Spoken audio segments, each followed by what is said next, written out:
ذکر کو سب سے پہلے اور سب سے اہم عامل کی حیثیت سے شمار کیا ہے۔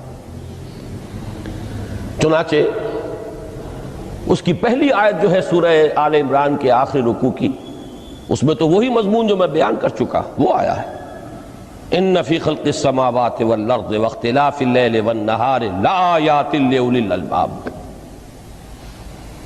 یقیناً آسمانوں اور زمین کی تخلیق میں اور دن اور رات کے الٹ پھیر میں نشانیاں ہیں ہوش مندوں کے لیے۔ ان کے ذریعے سے انسانی شعور کے اندر وہ معرفت رب اجاگر ہوگی، وہ پہلا مرحلہ اب اس نے طے کر لیا، وہ ڈورمنٹ معرفت اب ایکٹیویٹ ہو گئی۔ اب مزید فکر کا مرحلہ ہے جو اگلی آیت میں آیا ہے،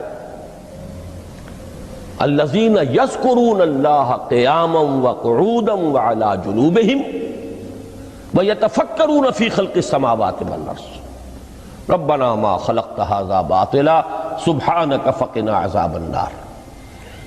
یعنی تفکر جو ہے ویتفکرون فی خلق السماوات والارض، وہ تفکر کرتے ہیں، غور و فکر کرتے ہیں آسمان اور زمین کی تخلیق میں، لیکن اس تفکر کے ساتھ لازماً ذکر، اور ذکر مدام، ذکر بھی وہ کہ جو مستقل ہو، ہر حالت میں ہو۔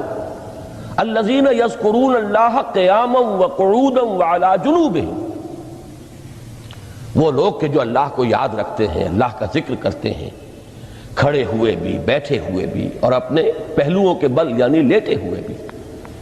اب ان تین کے سوا تو کوئی پوزیشن انسان کی نہیں ہے، اسی کا نام ہے دوام ذکر۔ اور اس کے ساتھ اگر وہ تفکر کرتے ہیں تو ان کا فکر اگلی منزل تک پہنچتا ہے۔ تو پہلی شے تھی فکر انسانی کی صحیح رخ پر مزید پیش قدمی اور پیش رفت، اور اس کے لیے لازم ہے ذکر و فکر کا امتزاج۔ دوسری چیز کو لیجئے عمل کی درستی۔ اس عمل کی درستی کے لیے اللہ تعالیٰ کے ساتھ ایک گہرے تعلق کی ضرورت ہے، اس لیے کہ صبر کی بحث میں یہ مضامین شاید آپ کے سامنے آ گئے ہو کہ صبر، جہاں مصیبت پر صبر ہوتا ہے، تکلیف پر صبر ہوتا ہے، اللہ کے احکام پر جمنا یہ بھی صبر ہے،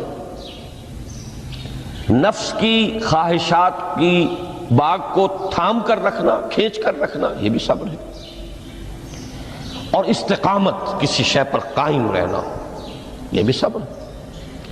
تو عمل صحیح پر استقامت کے لیے وَاصْبِرْ وَمَا صَبْرُكَ إِلَّا بِاللَّهِ، اس صبر کی سب سے اہم جو بنیاد ہے، اس کا جو سب سے بڑا ذریعہ ہے، اس کا جو سب سے بڑا سہارا ہے، وَمَا صَبْرُكَ إِلَّا بِاللَّهِ، اس کے لیے ضرورت ہے ایک گہرے تعلق کی کہ اللہ کے ساتھ ایک ایسا تعلق برقرار رہے جو نہ صرف گہرا ہو بلکہ دائم و قائم ہو، مسلسل۔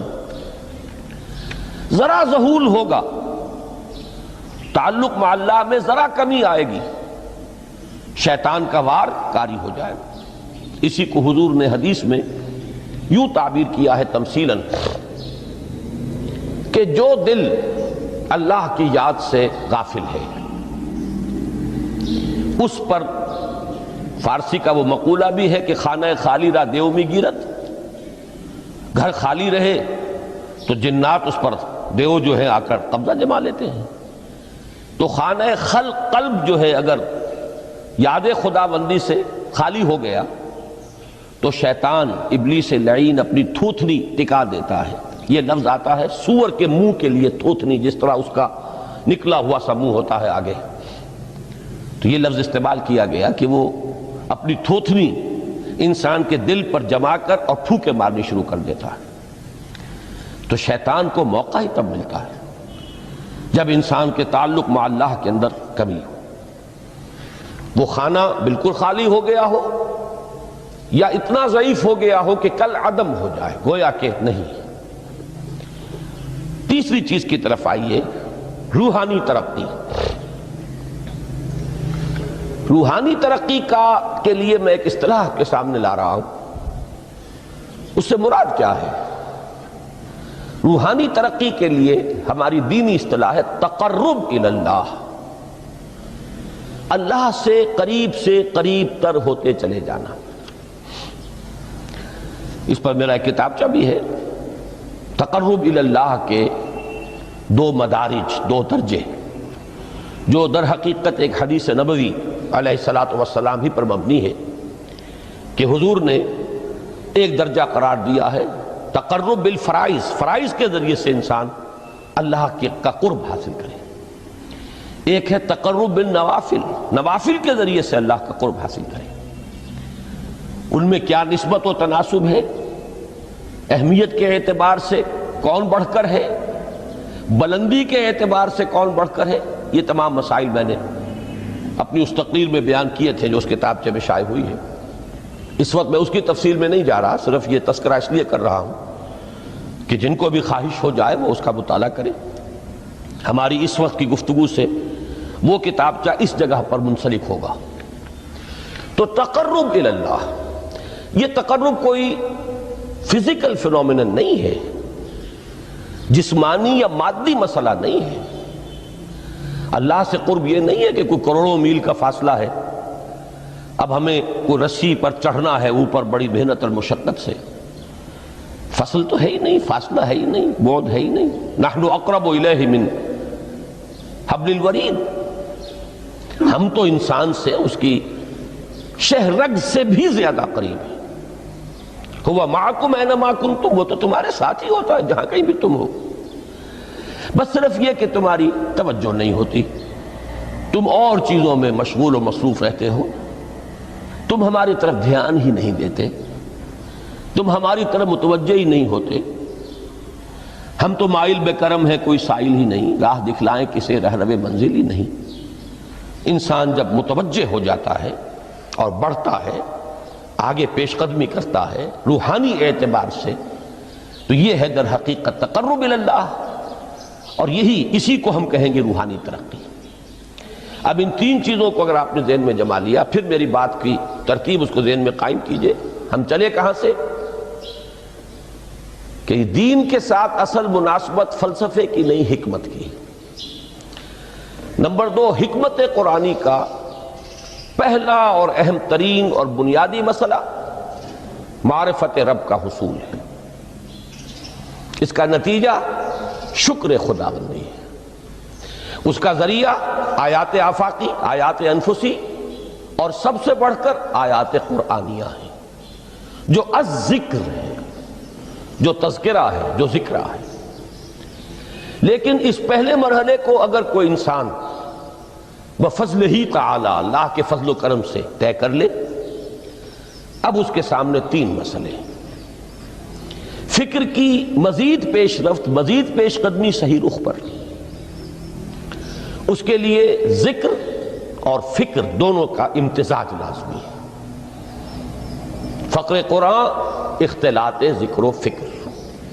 الذین یذکرون اللہ قیاما وقعودا وعلی جنوبہم ویتفکرون فی خلق السماوات والارض۔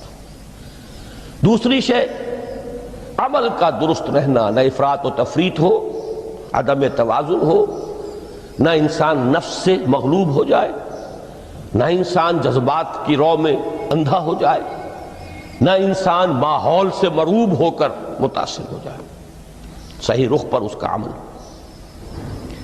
نمبر 3، روحانی ترقی، جو اصل حاصل ہے، جو اصل مقصود ہے۔ نمبر 2 چیز کے لیے تعلق مع اللہ ضروری، نمبر 3 کے لیے تقرب الی اللہ ضروری۔ اب غور کیجئے، ان تینوں چیزوں کا بڑا گہرا تعلق ہے نماز کے ساتھ۔ ان تینوں کے لیے ستون کی حیثیت نماز کو ہے۔ لہذا ایمان کے بعد یا معرفت رب کے بعد حکمت دین کا اہم ترین مسئلہ نماز، صلاۃ۔ اس لیے کہ ایک طرف یہ انسان کو اللہ کے ساتھ ایک گہرے تعلق کا ذریعہ فراہم کرتی ہے، اپنے تمام مصروفیات میں سے، ان مشغولیتوں میں جن میں گم ہونے کا خدشہ ہوتا ہے، نکلو۔ 24 گھنٹے کے معمولات میں سے کم 5 مرتبہ تو لازماً نکلو اور اپنے آپ کو ذرا، اپنے حواس کو بھی، اپنی باطنی کیفیات کو بھی ذرا تازہ کرو۔ اگر کوئی گندگی، نجاست، کسی طرح کی ناپاکی کا کوئی معاملہ ہے، طہارت حاصل کرو۔ طہارت سے تمہارے اندر روح کو بھی بالیدگی ہوگی، تمہارے حواس بھی تازہ ہوں گے، تم گویا کہ بحیثیت کل تمہاری ہستی چاق و چوبند ہو جائے گی۔ وہ کسل، وہ سستیاں، وہ جو ایک کثافتیں ہوتی ہیں، ان سب سے نجات حاصل کرو اور اب اپنے رب کے حضور میں کھڑے ہو جاؤ۔ اس کے ساتھ اپنا عہد بھی تازہ کرو، اس کی اہم صفات کو بھی اپنے ذہن میں پھر مستحضر کرو۔ یہی وجہ ہے، دیکھیے میں نے جو آیات آپ کو شروع میں سنائی تھی، سورہ لقمان کی 2 آیتیں، پہلی آیت میں اس کا ترجمہ کر چکا، دوسری آیت وَلَقَدْ وَإِذْ قَالَ لُقْمَانُ لِابْنِهِ وَهُوَ يَعِظُهُ يَا بُنَيَّ لَا تُشْرِكْ بِاللَّهِ إِنَّ الشِّرْكَ لَظُلْمٌ عَظِيمٌ۔ اس کے بعد درمیان میں کچھ مضمون آ کر پھر وہ آیہ مبارکہ آئی، یا بنی اقم الصلاۃ وامر بالمعروف وانہ عن المنکر واصبر علی ما اصابک۔ گویا کہ اہم ترین چیز، بنیادی ترین چیز، اللہ کو محض پہچان لینا کافی نہیں ہے، یاد رکھنا ضروری ہے۔ اللہ یاد رہے گا تو فکر صحیح آگے بڑھے گا، اللہ یاد رہے گا اور اس کے ساتھ ایک گہرا تعلق جو ہے برقرار رہے گا تو عمل درست رہے گا۔ بالکل یہی بات سورہ طٰہٰ میں جو پہلی وحی حضرت موسیٰ علیہ السلام پر ہوئی، اور پہلا مخاطبہ ہے، چونکہ حضرت موسیٰ کو یہ انبیاء کرام کے مقدس گروہ میں ایک امتیازی حیثیت حاصل ہے کہ ان سے براہ راست گفتگو ہوئی ہے، اگرچہ صرف ایک پردہ تھا، اوٹ من ورائے حجاب گفتگو ہوئی ہے، لیکن یہ کہ کوئی فرشتے کا درمیانی جو ہے وہ لنک نہیں تھا، براہ راست اللہ تعالیٰ نے حضرت موسیٰ علیہ السلام سے کلام فرمایا۔ کلم اللہ موسیٰ تکلیما، موسیٰ سے تو اللہ نے کلام فرمایا جیسے کہ کلام کیا جاتا ہے۔ تو پہلا مخاطبہ ہے، یہ پہلا مکالمہ ہے، پہلی وحی کہیے، اسی میں یہ الفاظ بھی موجود ہیں، اننی انا اللہ لا الہ الا انا فاعبدنی واقم الصلاۃ لذکری۔ یہ گویا کہ حکمت قرآنی کا ایک بہت بڑا خزانہ ہے یہ آیت مبارکہ، کہ خود حضرت موسیٰ علیہ السلام کو جو ہدایت دی جا رہی ہے، میں ہوں، میں اللہ، اننی انا اللہ لا الہ الا انا، میرے سوا کوئی معبود نہیں، فاعبدنی، بس میری بندگی، میری عبادت، میری پرستش، میری محبت، اس کو اختیار کرو۔ وَأَقِمِ الصَّلَاةَ لِذِكْرِي، اور نماز کو قائم رکھو میری یاد کے لیے۔ بلکہ اسی سلسلہ کلام میں آگے چل کر سورہ طٰہٰ میں آتا ہے، کافی گفت و شنید کے بعد جب حضرت موسیٰ نے کچھ معذرت بھی کی، کچھ دعائیں بھی کی، اللہ نے ایک دعا قبول بھی کی کہ ان کے بھائی کو بھی شریک کر دیا، حضرت ہارون کو بھی۔ اس کے بعد پھر جب فرمایا کہ اب جاؤ فرعون کی طرف، تو اس میں فرمایا وَلَا تَنِيَا فِي ذِكْرِي، اور دیکھنا یہ جو عظیم مشن تمہارے کندھے پر آ گیا ہے، بڑا بھاری اور کٹھن ایک فرض ہے جو تم پر عائد ہو گیا ہے، اس کے لیے سب سے بڑی تمہارے پاس جو قوت کا ذریعہ ہے وہ نماز ہے۔ اقیم فلا تنیا عن ذکری، میری یاد میں کبھی غفلت نہ کرنا، اس میں کبھی کوئی کمی نہ آنے دینا۔ جیسا کہ میں نے عرض کیا تھا کہ جیسے ہی وہ تعلق جو ہے کمزور پڑتا ہے یا منقطع ہو جائے معاذ اللہ، تو پھر انسان گویا کہ شیطان کے لیے ایک لقمہ تر بن جاتا ہے۔